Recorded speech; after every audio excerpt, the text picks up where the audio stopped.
O tema da palavra de hoje, irmão, ela toca todos os momentos da nossa história, porque a pressão faz parte de todos eles.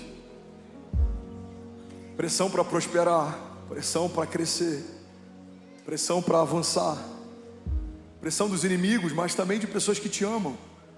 A pressão não é necessariamente algo ruim. A ausência dela faz com que a gente se acomode. Então tem muito mais a ver com como a gente lida com a pressão do que com a pressão em si. Assim como os problemas eles existem para todo mundo. Então uma vida próspera tem muito mais a ver com como eu lido com os problemas do que com o que os problemas são de fato. O salmista, quando diz que o Senhor prepara uma mesa na presença dos inimigos e honra ele ungindo a cabeça com óleo e o cálice faz transbordar, ele está deixando claro que para quem caminha com Deus e tem uma firme convicção das promessas, os gigantes deixam de ser problema e eles passam a ser plateia.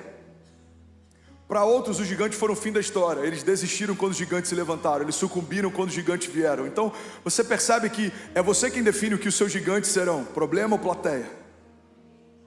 É você que define o que a pressão será, combustível ou final da história.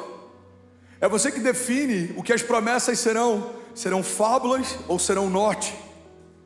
Elas vão romantizar a tua jornada de fé ou elas vão nortear os teus passos.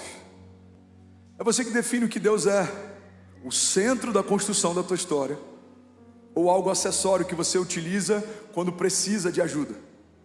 É você que define, irmão, tudo que é importante, se vai ser de fato prioritário ou secundário, se vai ser de fato indispensável ou acessório. E à medida que a gente define aquilo que a gente vai definir também que tipo de vida a gente vai ter. Você define que tipo de vozes você dá acesso, que tipo de pessoas você ouve conselhos, que tipo de lugares você busca a instrução. Você que define os combustíveis da tua jornada, você que define para onde vai. E isso é liberdade.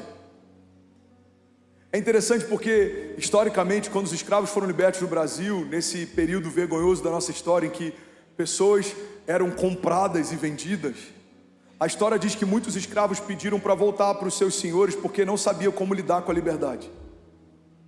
Você já ouviu aquela expressão, aquela mulher parece que está com um rei na barriga? Por que essa expressão é usada? Embora haja um sentido negativo, mas a ideia é que alguém que sabe que carrega um príncipe se porta de uma forma diferente. A pergunta que a gente precisa fazer é: como deve se portar alguém que carrega a vida de Deus dentro de si? Como deve se portar alguém que carrega promessas de Deus dentro de si? Como deve se portar alguém que carrega uma esperança viva dentro de si?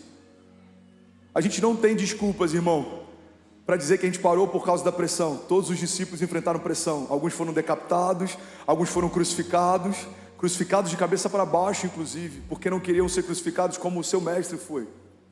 Lembra daquele ditado, aquele provérbio oriental? Tempos difíceis criam homens fortes.